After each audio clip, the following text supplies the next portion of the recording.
Hit that like, comment below, subscribe if you got some time. It's your boy Casual Real with the Silent Nate podcast. For this, let's get straight into it. December 13, 2025, we have the opportunity to see a new star born in the sport of boxing, specifically at the 168-pound super middleweight division. Diego Pacheco, KEVIN SADJO. Good fight, risky fight at that. See, in my opinion, Diego Pacheco, he has the face, he has the looks, he has the height, he has the reach. More importantly, he has the attitude that you want to see out of your fighter. He's got a good jab, decent speed, good ring IQ, and more importantly, again, back to that attitude, willing to fight.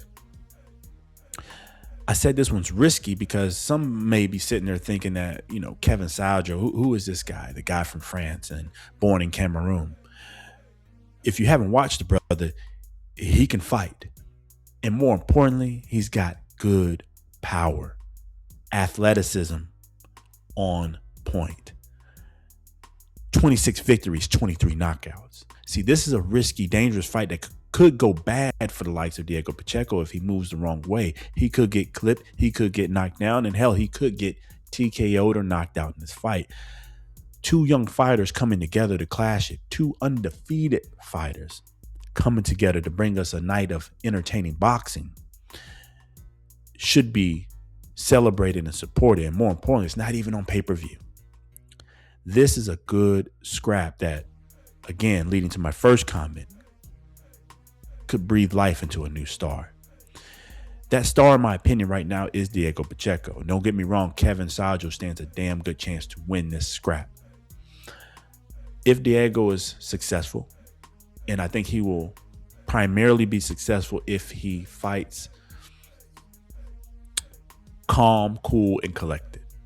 If he fights behind that long polling jab that he has and that precision right hand, if he can control that, it's going to be a long night for KEVIN. But if he tries to fight fire with fire, it's going to be a long night for Diego. I like this fight. I like the style. It's going to show if Diego Pacheco can take on a good power puncher in his division. It's going to show if he can take on a guy that's explosive. It's going to show that he can take on different styles of fighters in his division at the 168 pounds. It's going to show, I believe this is for the WBC silver. It's going to show, more importantly, that Diego Pacheco is ready for that championship caliber type fights in that division. I think he could have taken on, the likes of Edgar Berlanga. I think he's ready for a Caleb Plant. I think he's ready for a Jamal Charlo. I think he's ready for a Demetrius Andrade. But he does need to pass this test first. He is the favorite in this fight, and he should be. But KEVIN SADJO is a decent underdog to bet on. He's been an underdog a few times in his career, and he seems to find a way to keep winning. He seems to find a way to use his strength and athleticism to pull him out of fights. 26 victories, 23 knockouts. That's real power. That's real pop. Knocking out guys in the 168-pound division is not easy. The power is real, but was the competition he faced just as real? We're going to find out December 13, 2025. So how did these two men win this fight? Well, we kind of hit Diego already. For a new star to be born, a new face in the sport of boxing to be born in the likes of Diego Pacheco, to me, he's going to have to use his God-gifted talents, his God-gifted attributes, and that is his length and his height. SADJO's not that tall of a fighter. Diego should be able to keep him at bay with a strong, snappy jab, that strong, precision, speedy jab that he has, by the way. I like it. Good strength, good length. Fight behind the jab. Control the action. Don't let KEVIN get in his bag, and more importantly, dig too much on the inside of you. That's what he's going to try to do to the taller fighter. Break you down. Diego wins this fight with precision and control. Right shot placement. I think Again, the jab is key, jab is king. Speed is also king. Speed is everything. I think he's winning in both of those categories. But fight behind the jab. And to me, a changing hook should win this. Hook to the top, hook to the body. Hook to the top, hook to the body, and changing the pace, obviously. You don't want to obviously keep that same rhythm because he's obviously going to know as you keep jabbing that you're going to hook. But going around the guard, which you have the ability with that reach, I think the hook around the guard is going to be key for Diego to take this fight and steal this fight. I think it will go all the way, or a late TKO stoppage in the favor of Diego Pacheco. But I do kind of see this one going all the way for both fighters.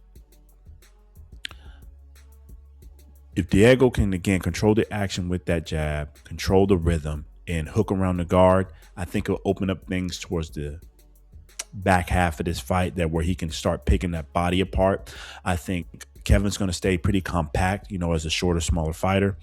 I hate to say small. He's not really that much smaller, but you get what I'm saying. The shorter fighter, he's going to stay compact. It's going to be hard for Diego to get to that body a little bit, but I think if he hooks around the guard and changes his levels, eventually towards the back half of this fight, Kevin's going to be down on the cards and try to open himself up a little bit more and leaving some things wide, clear for Diego to really snap to the body of Sadjo. And that's really what I want Diego to do, is to invest to the hook to the body, specifically the right hook, and to start dropping the hands of Sadjo. That way he can have his way towards the back half of this fight and get the clear decision victory, or again, late stoppage.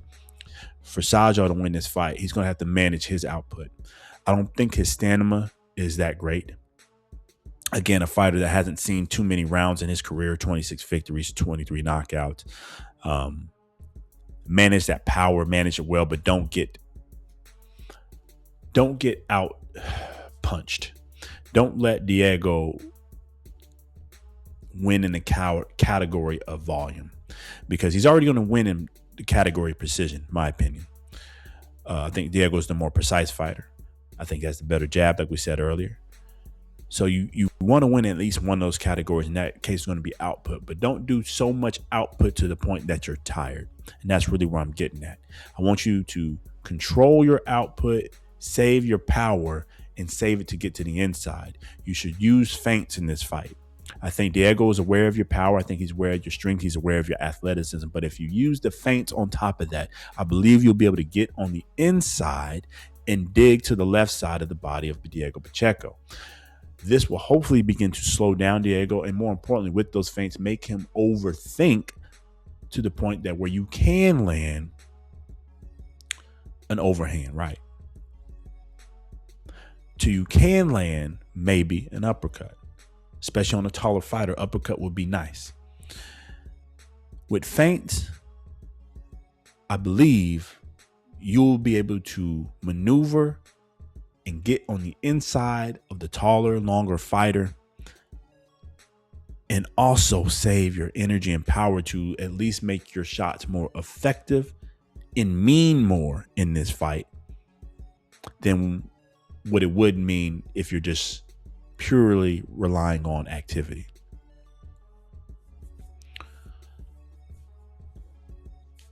Can this happen? I'm not sure. I seen Kevin fight a few times, and I've obviously watched a lot of Diego fights. Based on what I've seen these two fighters do throughout their career, I expect Diego Pacheco to box to a clean unanimous decision victory and suffer some adversity in this fight. Will he get knocked down? Maybe. But I think he will get clipped, and he'll feel something in this fight that makes him change his rhythm until he gets comfortable again. I think it'll be a tricky style to figure out early on, meaning Kevin's style will be a little bit tricky, the way he fights. But I do see Diego pulling this one out. Yeah. Decision victory, unanimous. I see it. The jab is going to be there. The precision's there. Just based on how I've seen these two fighters fight, I just believe that Diego, if he wasn't calm and if I see him rushing shots before, I'll be a little bit more nervous about him taking on such a power puncher. But like I said before, he's got the attitude you want. He's got the behavior you want. He's got the control that you would want in a fighter, and the reach and the height in this one. I just see him boxing smart, staying disciplined to the defense, and really kind of picking Kevin, just picking him apart later in this fight and really having his way in the back half towards the later rounds. And again, walking out with a decision victory. No disrespect to Kevin Sadjò. Good underdog to bet on. If you're going to bet on the underdog, the power is real. The power is there. I just don't think he's had the high caliber fights that's needed to prove that he can go late in this fight. But I could be very wrong. But right now, we're going to rock with Diego Pacheco, taking this one. Decision victory. Behind the jab, behind the overhand right, and a hook to the body. I think that will take him for this. It's going to be a controlled fight.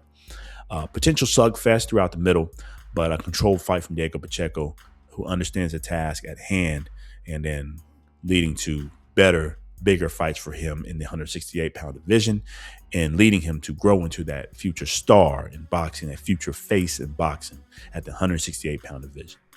Anyways, we talked too long on this. I'm still wrestling with it, but it'll be a good fight, a good war, a good testament of men. I'm going to stick with it. Diego Pacheco, the unanimous decision victory. Hit that like button. It's free. Comment below. Subscribe if you got some time. It's your boy Cash Real with Sane Podcast. Till the next time. Peace.